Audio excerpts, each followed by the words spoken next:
Hi, everyone. Welcome back to the Change Your Mind podcast, where we explore personal development, spirituality, and science. I am so excited for my guest today. He's an expert in mediation. So I just feel like all of us could really use this in our lives right now. It feels really timely. So I'm really excited to learn a lot from him today. First, couple of quick announcements. Head over to the links in the show notes. You're going to find a lot there. You're going to find links to my course, which is the Manifest Memoir Method.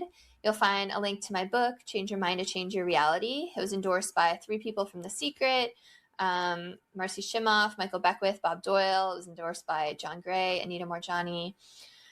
You will also find links to my other shows. I have 2 television shows, so there's a lot going on there. And of course, you'll find ways to stay connected, and you'll find ways to connect with my amazing guest as well. So definitely go check out the show notes.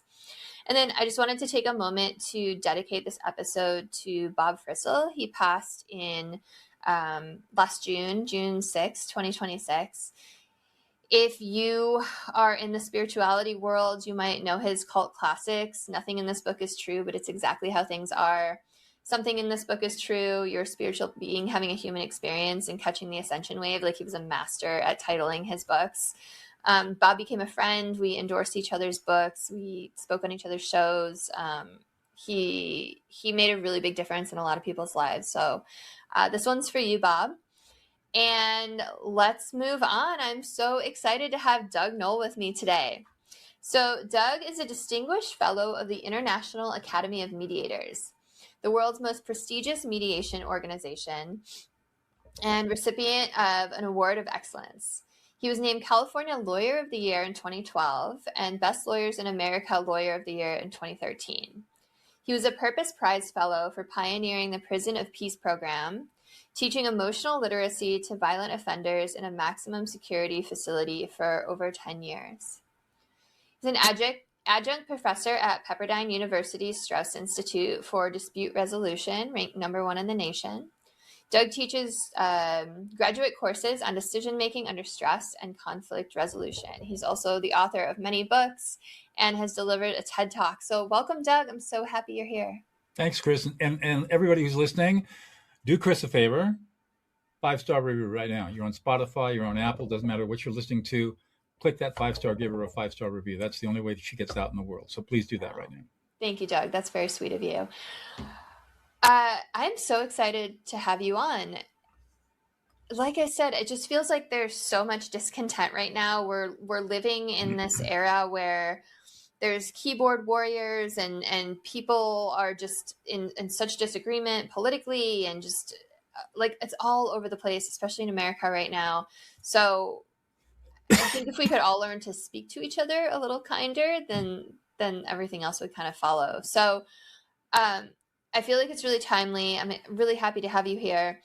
I start all my episodes the same way, and that's by asking my guests what their origin story is. So I'd love to hear your story on how you became a top mediator. Okay. So I was born in Southern California, unfortunately, with many severe physical disabilities, partially blind, deaf, 2 club feet, bad teeth, left-handed.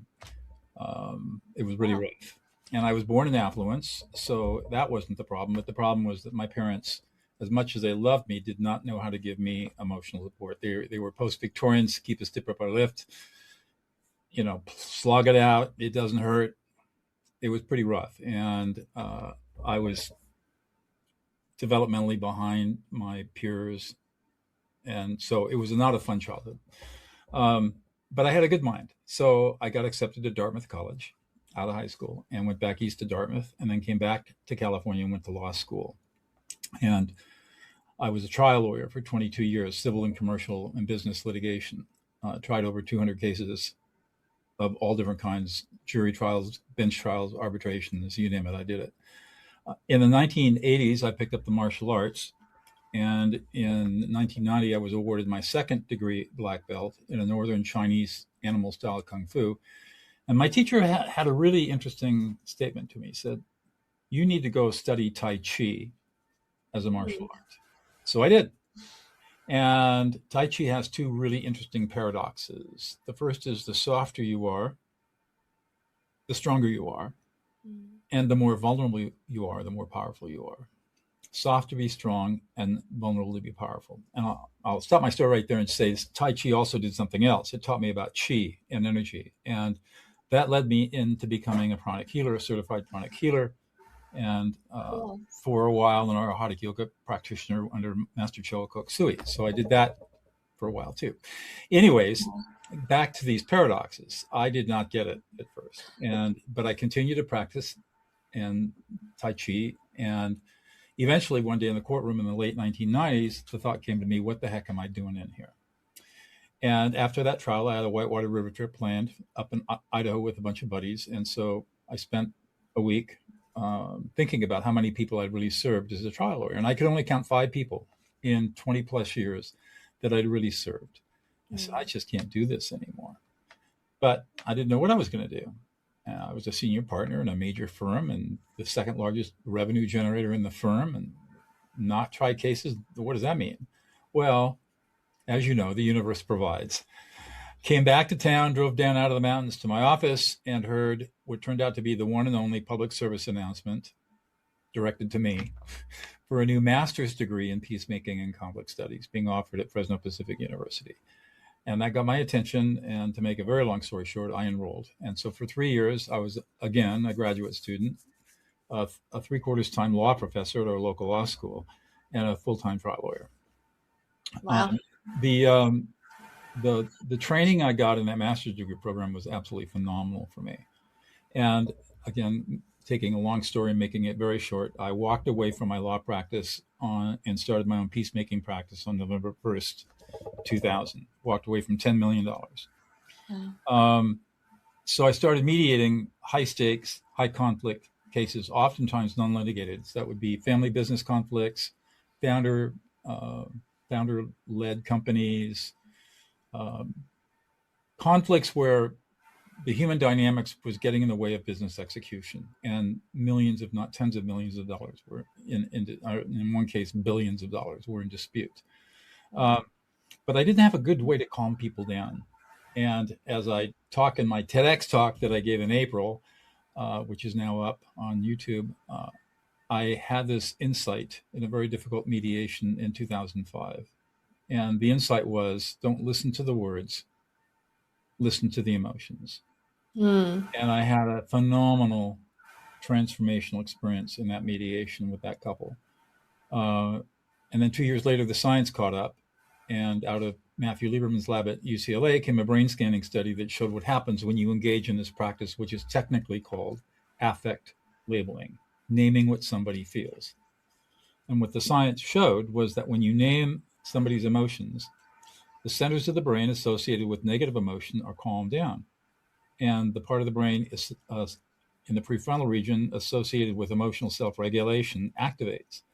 So you're literally lending your prefrontal cortex to somebody for the 90 or 120 seconds it takes for them to reboot and come back online. And it doesn't matter how angry they are.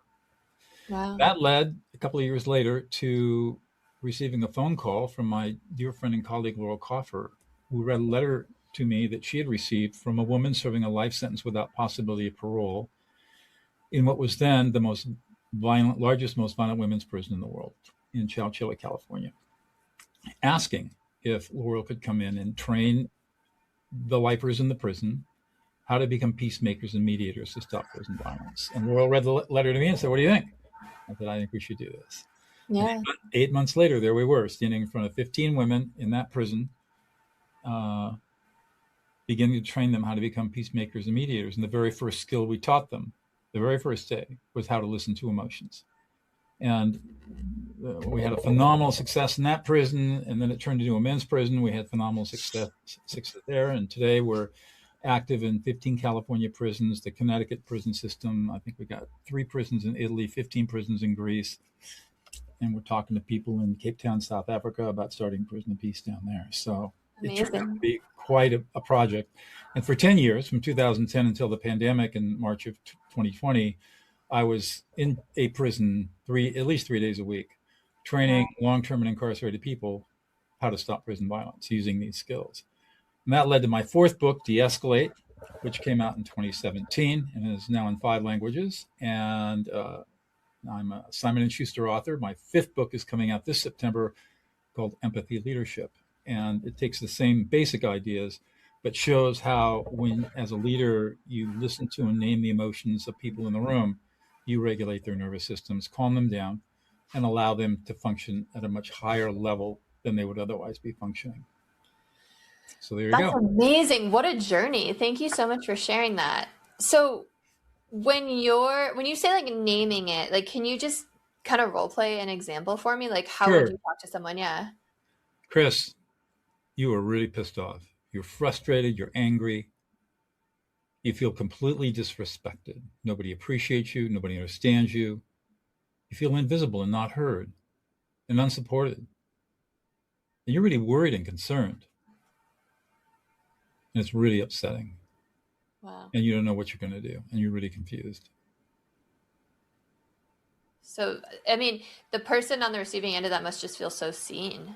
Like that's just a relief to feel that seen, right? Did you feel how you settled as I was naming it?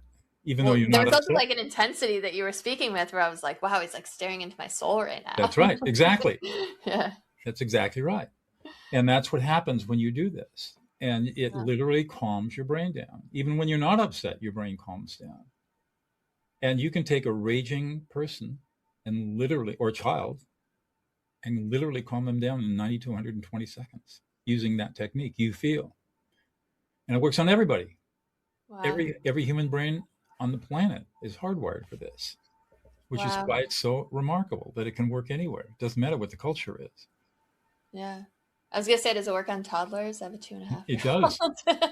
I can't tell you how many parents have learned these skills and written to me, emailed me, and said, we started doing this with our 2-year-old. And after 4 months, not only did the tantrums go away,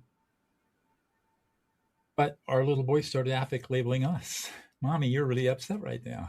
Aw, Really, I really love that. cool. I Yeah. don't know why this making me tear up. That's really sweet. As you were talking, I was thinking about that book, How to Win Friends or How to And Make it, Friends and Influence People, right? yeah. Dale Carnegie. Mhm. Yeah, which is just amazing if you're listening and you haven't read it. And I remember reading that and it was such an aha moment because I feel like so many times, and I've struggled with this too, like there's this desire to be right in a conflict, right? And I think that that's kind of what is innate in people rather than end the conflict and just say something that makes peace. You know what I mean? Can you talk to me about that Yeah. a little bit? So Yeah. a lot of arguments and fights devolve into a fight to be right. Mm-hmm. And it's because we're not being heard. And so the only way we feel like we can be heard is I beat the other person into submission with my arguments and my persuasion.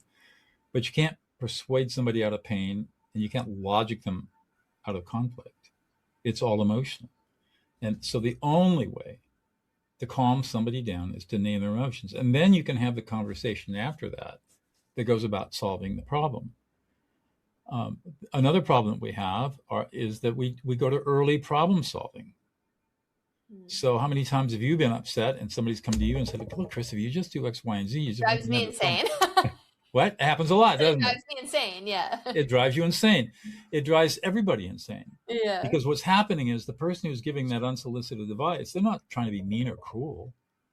They're just trying to soothe their own unconscious anxiety that's being provoked by your upset. And since they don't have these skills, they haven't learned these skills, they just revert to the brain thinking, look, if I can get you to stop feeling what you're feeling, I'm going to feel better about myself. So just do what I say and stop feeling, stop emoting.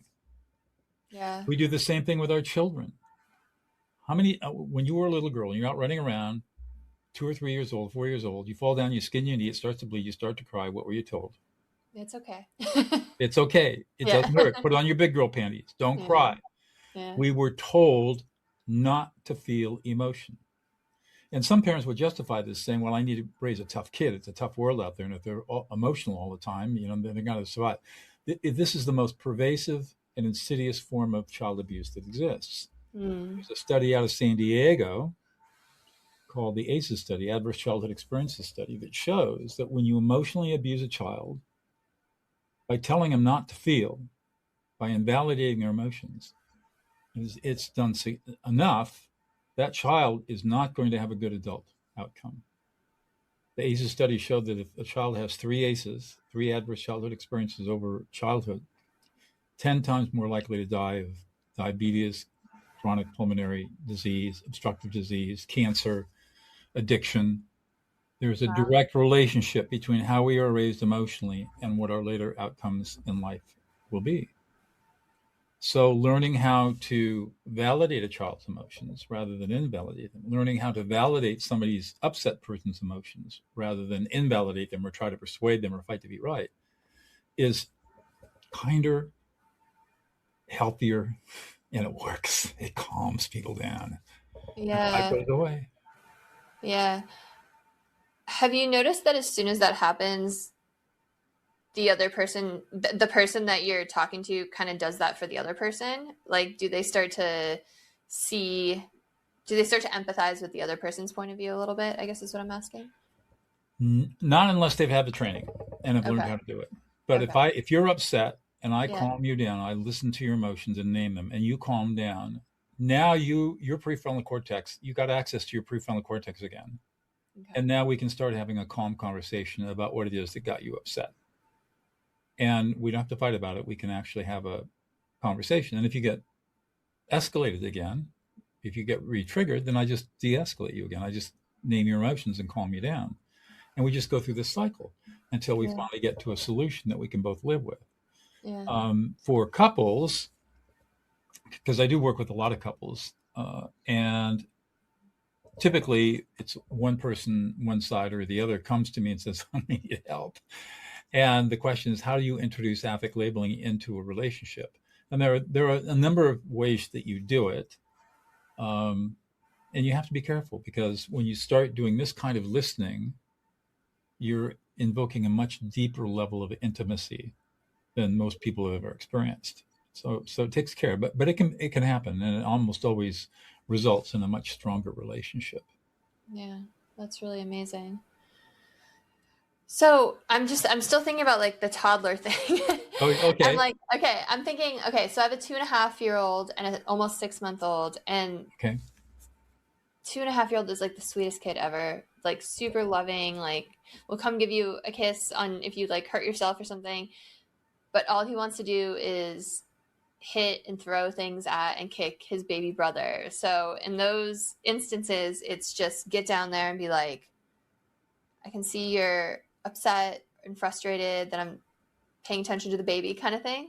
Yes, but don't ever use an I statement, Oh, okay. because Okay. That's good. just listen to the difference.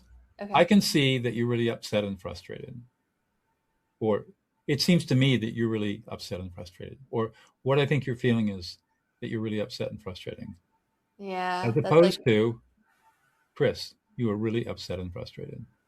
hmm. Which one landed better? Yeah, the softer one. That's right, because Oh, it's yeah. much easier for our brains to process this, and especially for a youngster like a 2.5-year-old, they don't have the cognitive capacity to deal with the I statement. So Yeah. just use the you feel. You feel frustrated and angry. So you get down on the floor. So you're really frustrated right now. You're angry. Your little brother's getting all the attention and you're not, and that really makes you angry and upset, and you want to cry. And you're really unhappy about this. So you're using age appropriate language. Yeah. And you just keep labeling, and then you stop and watch what happens. And what's going to happen is your toddler's going to say, yeah, that's exactly right. Okay, what do we need to do to fix this? Oh, I don't know. I want some ice cream. Oh, Yeah. it's Yeah. gone, right? Yeah. And how long did that take? Yeah. 45 seconds, maybe? Yeah. Okay. I'm gonna That's try it. all. That's all it takes. Amazing. If you try to fight the child by telling them not to do what they're doing, they're going to dig their heels in and get resistant, because they're not feeling heard, they're not feeling visible, they're not feeling validated, and so they will do anything they can to feel validated and heard, which means they'll just get more stubborn and resistant. And Yeah. soft to be strong, vulnerable to be powerful. Name their emotions, Yeah. I love that. and it brings them right back to peace.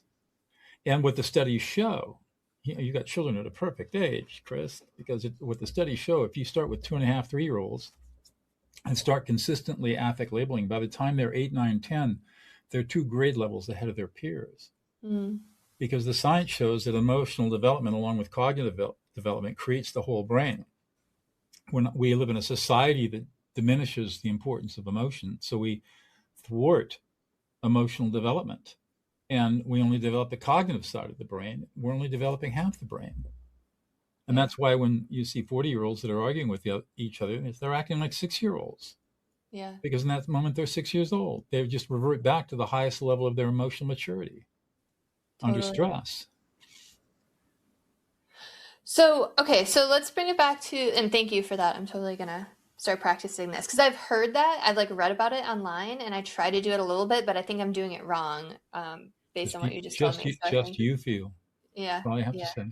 you feel. Okay. Let's bring it back to adults. So if someone has a difficult person in their life, like what's your advice for beyond like just naming emotions? Like what's your advice for peacekeeping or mediating if someone has that in their life?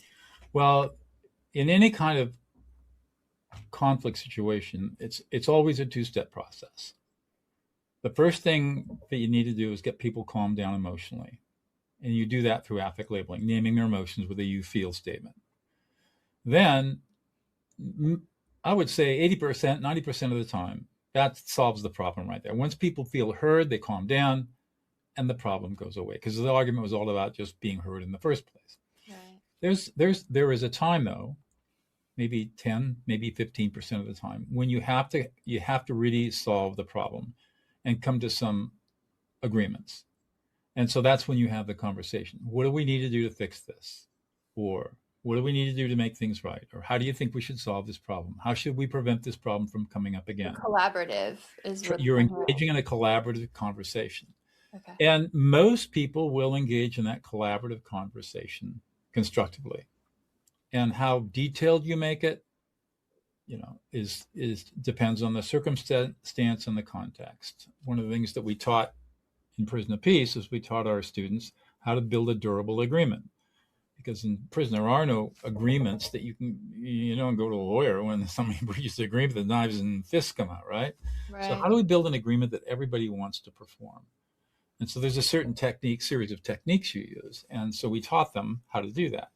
So you can do that. You can build a durable agreement, or it can just be an informal agreement, whatever it is. And usually that will take care of the problem.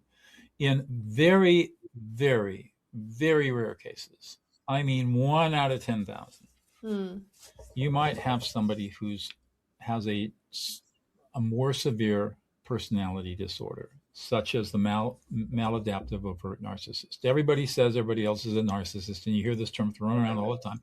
Not true. We're all narcissists. If we didn't have narcissism, we couldn't function.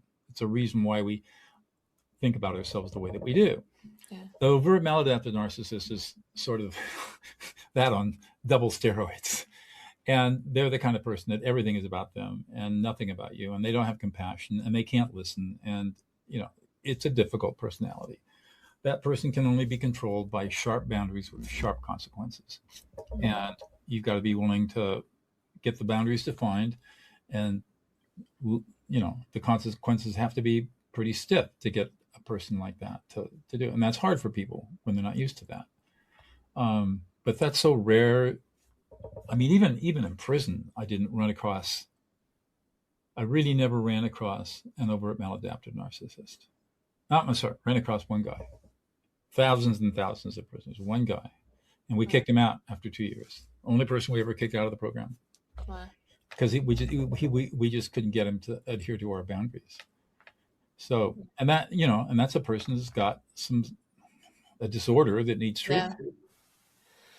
Yeah. I love that you're doing the prison project because it feels like we're not rehabbing anyone. We're just locking them in cages and then setting them back out into the world. And that's dangerous for other people. That's not healthy for them. No one really wins in that situation. And here in California, I know you live up in the Bay Area. I live down in Central California. We spend more money on our prison system than we spend on our university system. Really? And half of the money that we have so many half the money that goes to the prisons goes for pensions and lawsuits. Wow. It's crazy. Yeah. But nobody wants to fix it because nobody wants to be in Sacramento. Nobody wants to be accused of being soft on crime. Hmm. Yeah. I mean, I think there's other countries that do have really great statistics, right? That do it a Better, little different. Okay. better.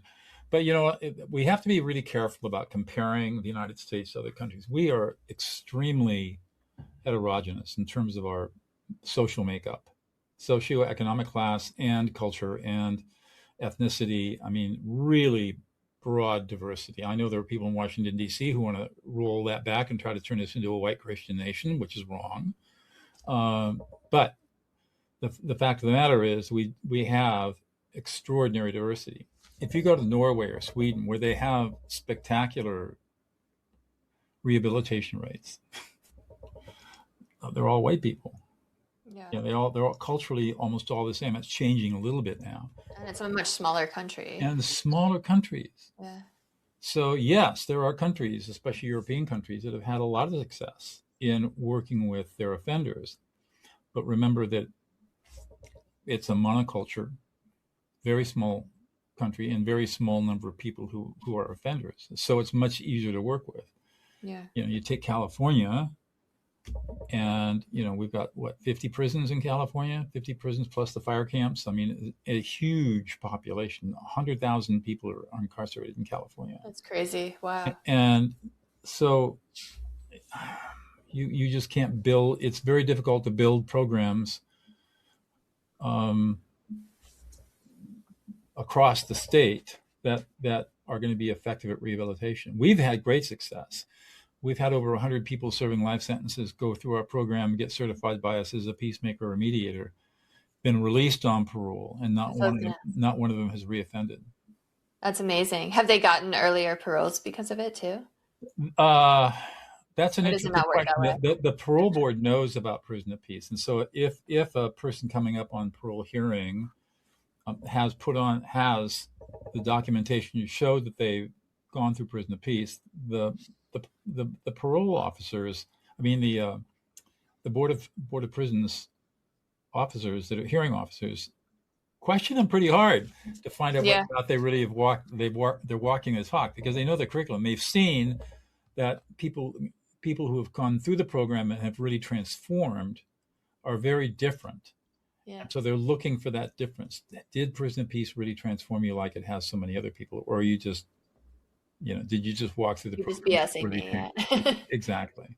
Yeah. So Well, that's cool.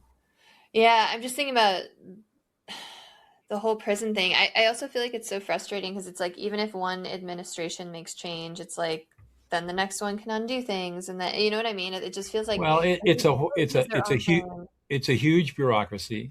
It's got a Yeah, lot of moving parts. It's got a yeah, lot of tugs and pulls, and yeah, you've got the correctional officers, you know, union, the prison guard union, and pulling in one direction.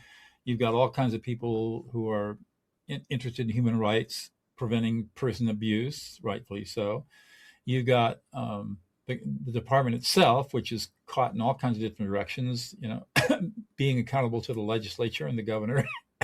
And it's extraordinarily difficult to manage yeah, yeah. a system like that, and it's Hard to get anything extremely done. bureaucratic. So, Yeah, but it is but I'm, interesting. I mean, there was a study done by the legislature commissioned here in California, commissioned a study on rehabilitation, and it found that for every dollar spent on rehabilitation, the state would save $100 in costs. wow. And yet less than 1% of the prison budget is spent on rehabilitation, 1 to Wow. 2%. What do what is that 1% spent on besides your project? Like how would they There are rehab? a whole bunch of different kinds of programs that Okay. get funded by the state to try to not just rehabilitate, but also bring stuff into prisons that can help incarcerated people kind of regain their humanity. A lot of it's faith-based, but there are arts programs, music programs, Awesome. stuff like Prison of Peace. There are other programs where people come in and do stuff. So there are a lot of different kinds of programs that the department funds to bring in enrichment into the prisons to try to help people. That's good. And some are successful and some are not. It varies. Yeah. Yeah. Well, it's the work you're doing there is amazing. So I'm glad you're doing it. It's great work. And There's another part of this work. I think I wanted to bring it up because you obviously have a spiritual part of all of this work. Yeah, please. When you engage in this listening that I'm talking about, affect labeling, and you really get into it, you go into a transcendent mode where your ego is dissolved and you feel oneness. You feel one with the person that you're listening to, and you feel one with the universe. And I talk about this a little bit in my book, De-escalate. I don't go into it in great detail because not a lot of people are interested in transcendental experience. Yeah. But you know how Eckhart Tolle talks about the presence of now. He wrote about that in his famous book. Of course, he never told us how to do it. He just told us this is what it is. There's a lot of books like that. never gave us a clue on how do you explain this? Because I don't think he knows how to do it. It came to him in a moment of deep depression that all of a sudden he had this insight, and he didn't know what he did, and he can't teach it because he doesn't know what he's doing. That's not to say that his work is wrong. It's just that there are a lot of people who have deep spiritual experiences. They don't know what happened, but all they want to do is talk about their experience and what it means and so forth and so on. But they really can't teach how to get there. This practice puts you into the presence of now. Because when you're listening to somebody and you're listening to their emotions and naming their emotions, you can't be thinking ahead. You can't be thinking behind. You got to be right there with them. And your brain changes when you do that. I really love that so much. And I can see how really trying to, put yourself in someone's shoes is like a kind of cheap way of saying something very deep that you're saying. But I can see how when you're trying to empathize with someone like that, it just would fill you with compassion. And you automatically get compassion. It develops automatically. So compassion is not something that you do. Compassion is not something that you learn. Compassion is developed with experience. And the way that I describe compassion is you've got a 6.5-month-old, still young, not even quite crawling yet, probably can sit up. Maybe at 6.5 months, maybe not yet. Roll over. Scooch across the floor. Yeah, exactly. All right, so you're holding your baby, and your baby poops, and you smell the poop. You don't take the baby and put it in the dipsy dumpster and say, "Get out of here, you stinky little baby. I don't want you anymore." Baby, you just pooped. Yeah. Let me take care of that. And so you very lovingly, maybe hopefully, take the baby to the bassinet and clean the baby up, put the baby back in dry diapers, put a bottle on it or on a breast and feed the baby, and the baby is content and happy. Yes. The feeling that you have through that whole process is compassion. And so what I teach people is that when you're dealing with somebody who's really angry and upset, they're pooping. And you want to hold, they're emotionally pooping. And all you have to do is hold the same feeling you have for the baby, for the infant. Hold that feeling for this person who's upset. Name their emotions, calm them down. You're basically changing their diapers. And when they're calmed down, then you can sit down and talk about what the upset was all about. Yeah, and that's how you bring compassion to this. Yeah. I really love that. You're making me think, like, when I first had my first kid, it totally changed the way I viewed people. It was like, oh, everyone was this once. Everyone was a baby. That's right. And like, think about how like they're fresh from the universe, right? They're like so worthy of love and just pure. And it's like every single person, all 8 billion people on earth started off this way and are this. And everything that you're seeing when they lash out is just kind of like things placed on top of them or their own pain or hurt but yeah, I don't know. It like really changed the way I view people. Yeah. I think I still probably get frustrated with people sometimes, but. Well, as you learn these skills, you become less and less frustrated because you begin to recognize that there's no such thing as rationality. everything that we do is emotional. Every decision we make, every behavior we engage in is emotional. And when you see people acting if they're normal or even if they're dysregulated, they're just being emotional. They're being normal. That's a normal human thing. And yet our culture says that being emotional is wrong, it's evil, it's sinful, it's irrational, it's bad. Not true. Being emotional is being human. It's what it means to be human. There is no such thing as rationality.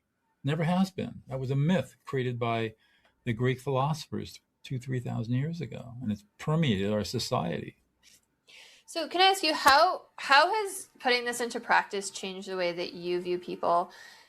Because in some way, I'm trying to figure out like the right way to say it. Like, you almost have this like switch where you figured out how to like calm people down, right? And it's almost like you're kind of talking to them like I would talk to my toddler. Like, I don't know, like how do you view people after like figuring this out? How are your I'm a lot relationships? more tolerant Okay. and patient, Yeah.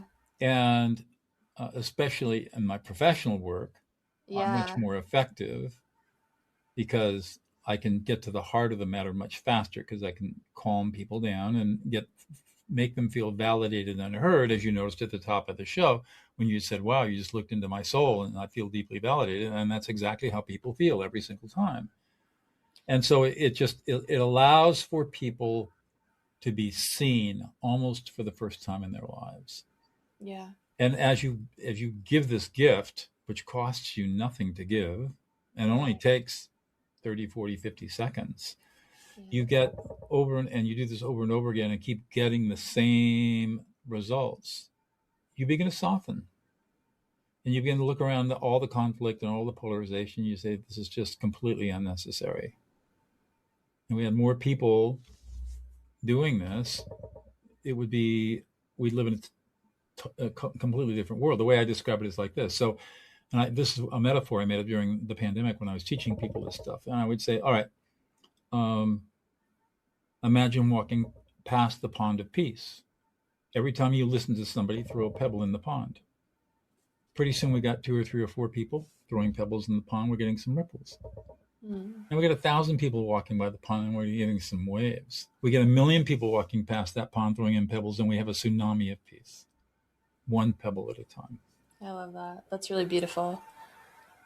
Now I've watched 10 men on a 1,000-man prison yard, maximum security prison, change the culture of that yard in less than a year with these skills. That's amazing. Where arguments used to be dealt with knives and fists, now they're done with naming emotions. That gives me chills. That's really powerful.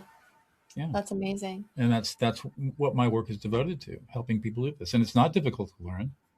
It is counterintuitive and counternormative and takes practice, but it's not difficult. You got to overcome your own fears more than anything else.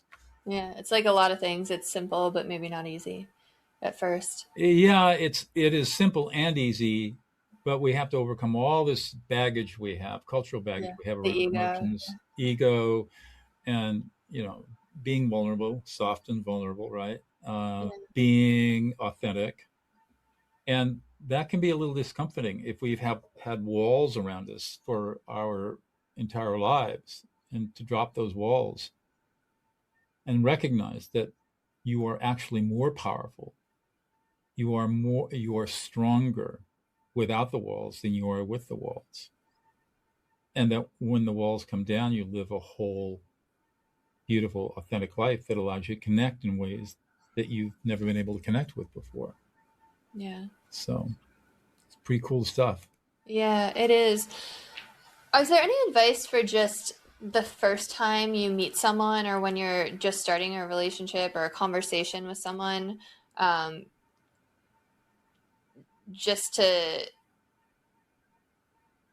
I don't know, to help things get off on the right foot and to really see from that person's perspective? Yes. Whenever we meet somebody new, it's all about me, right? I want to tell you all about who I am, and because what do I want? I want you to validate and accept me. That's what I'm looking for. But what if instead you start talking to me, hi, I'm Chris Ashley, and this is what I do. Podcaster, media person, influencer. And I say, Chris, that sounds really exciting. Tell me more about what that's doing. You look really happy when you talk about this. What do you want to do? I mean, I definitely feel seen for sure, Right. and I feel like And you want to valued. start And talking some more about this. Oh, yeah, yeah. of course, yeah. So tell me more about your work. Yeah. And then you'll say something. Just give me something.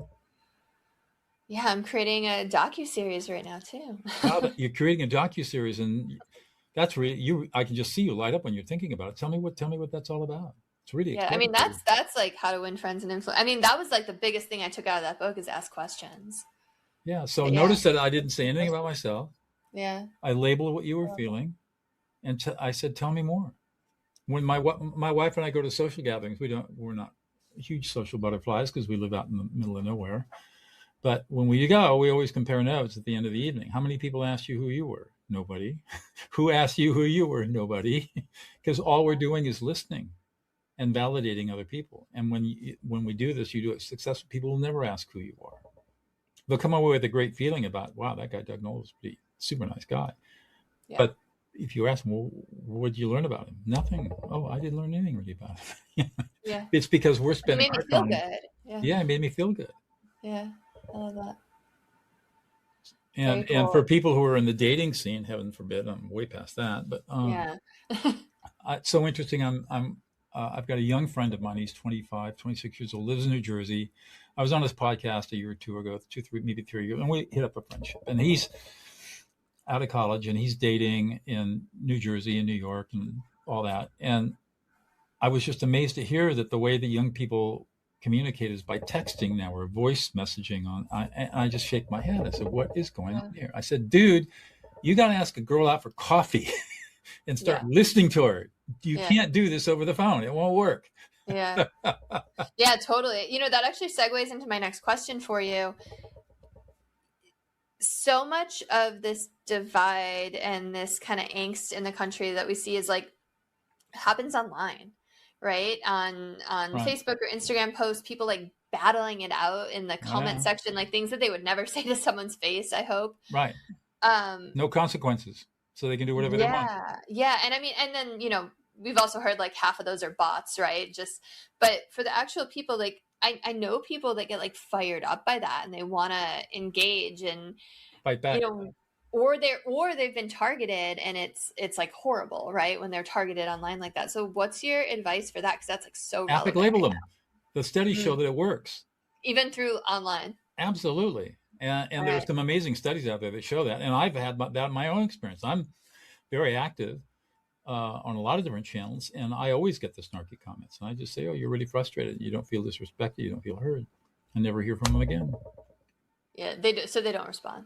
No, they disappear because they can only engage with anger.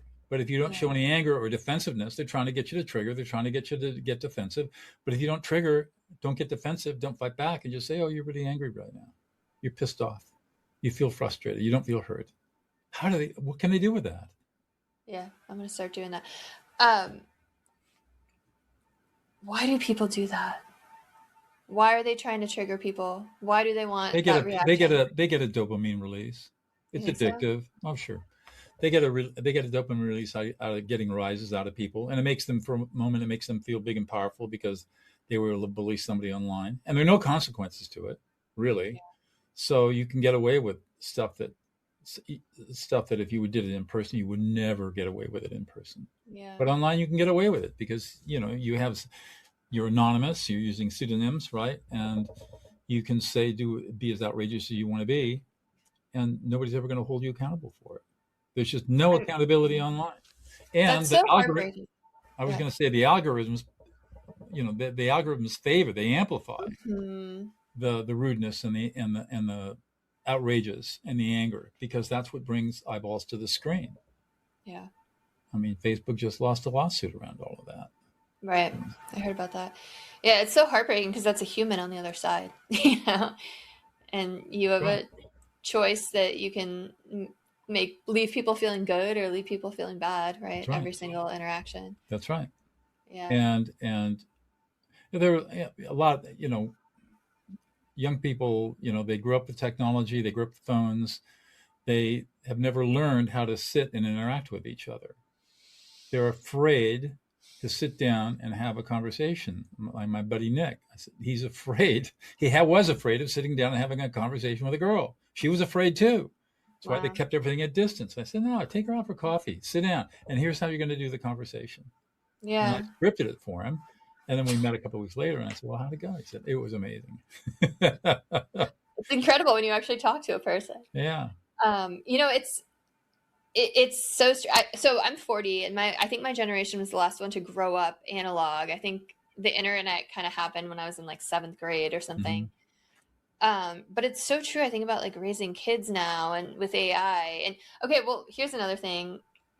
I don't know if you'll shake your head at this and be like, this is just ridiculous, but a lot of times I'll use ChatGPT for this very thing. Like if I'm like stressed at someone, like my mother knows how to press my buttons kind of thing, I'll write out the text and then I'll be like, how to win friends and influence this for me, ChatGPT, and it'll like come back. But now I'm gonna use your version. All the platforms know me. So I want you to go back, review the work of Doug Noll, and I've got this situation. How would if you were Doug Noll, how would you respond? And you'll get the response. You Remember, should create an app. that AI, yeah. Well, there are apps that have been created. A Doug Noll app. Yeah.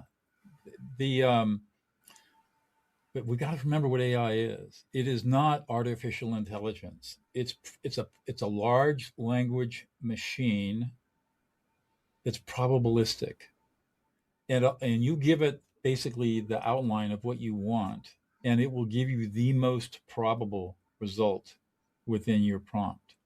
So if you say, how would Doug Noll respond to this, and you set up the situation, it will go search out for my material, which is a lot, and it will come back and give you the most probable response that I might give based on all of the information that it can gather about my work. And that's all it is. Yeah. It's not thinking. Yeah. It's not engaging in reasoning. It's not engaging in any kind of thought process that a human being engages in. It's just doing probabilistic analysis. And that's what and we have to always remember that. Yeah. Well, it looked real, and believe me, don't get me wrong. I use Claude every single day. I use ChatGPT. I use them all, and they're phenomenal how good they are. But you always have to remember in the back of your head, this is not intelligence. This is something different. It looks like intelligence, but it's not. You know what's interesting too is that it speaks to people the way that you would speak to people, that's like right. You, Doug Noll, like it. That's right. It makes you feel good. Trained to sycophancy. It's trained sycophancy to make you to always be friendly and say what you want to hear sometimes, unless you're really careful in your prompts. That's why there's so much AI slop. And that's why I say the most important degree in the next 20 years is not going to be a degree in tech or STEM. It's going to be in liberal arts. The liberal arts degree where you really have learned how to be a critical thinker. Yeah. Those are the people who are going to be really valuable. Yeah. There's these schools that I'm like seriously considering. The problem is they're part AI taught, but it's 3 hours of actual education. And then the rest of the day is spent learning grit and resilience, learning public speaking, learning entrepreneurship. Mm-hmm. And I'm like, man, part of me really wants to put my kids through those. Yeah. Yeah. But I'm like, the skills that are not going to get replaced by AI. Yeah. Because you have to, parents right now have to think like what the future is going to look like in 10, 15, 20 years. That's right. I mean, most college degrees might not be important anymore unless you're going to be a lawyer or a doctor or something, right? Liberal arts, because you learn how to think. The one thing that AI will not do is it will not substitute for good critical thinking. Yeah. Because AI does not do critical thinking. Yeah, and speaking skills, right? That's like your friend. That's right. Yeah, learning to speak to people. That's right. Yeah. I feel like I could talk to you forever, and I have so many more questions, but I know you have a deadline. I can always come back.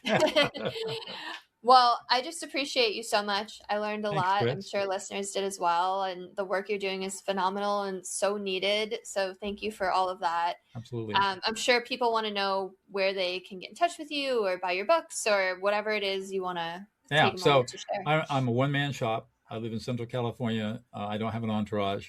You can find me at Doug Noll, Noll, there it is right there. DougNoll.com is my website. Email address is doug@dougnoll.com. That's not hard to remember. Empathy Leadership is coming out in September. I'm really looking for people to pre-order, because if I can get in the pre-orders that first week of September, I got, you qualify for bestseller status, which means the book can get to a broader audience. And the link for that is dougnoll.com/books/empathy-leadership. So pre-order the book. On that website also are all my other books, so that are all available in all the usual places. And the other book that would be of most interest to people, of course, is De-escalate. And you can get that, again, there are links on the website for getting that. And for those who are interested in doing the deeper dive, I've got a Substack, dougnoll.com, dougnoll.substack.com. And there I write, unlike other social medias, Substack is designed for doing longer thought pieces. So if you go to my Substack, you'll find me a lot of what my current thinking is and what I'm writing about. So that's the deep stuff there. And you can find me on social media anywhere. So amazing. I'll make sure all those links are in the show notes as well. So great. if you're driving, listening to this, don't try and write it down. Just come back. Please. Well, thank you so much. Again, Okay, I really appreciate all the work you're doing, and it was such a pleasure to have you on. Thanks. And if you're listening, send this to someone might resonate with it. I think you should send it to everyone, because everyone needs this right now. And like, comment, share, subscribe. So again, we can keep pushing it out to people. Have a beautiful rest of your day, everyone.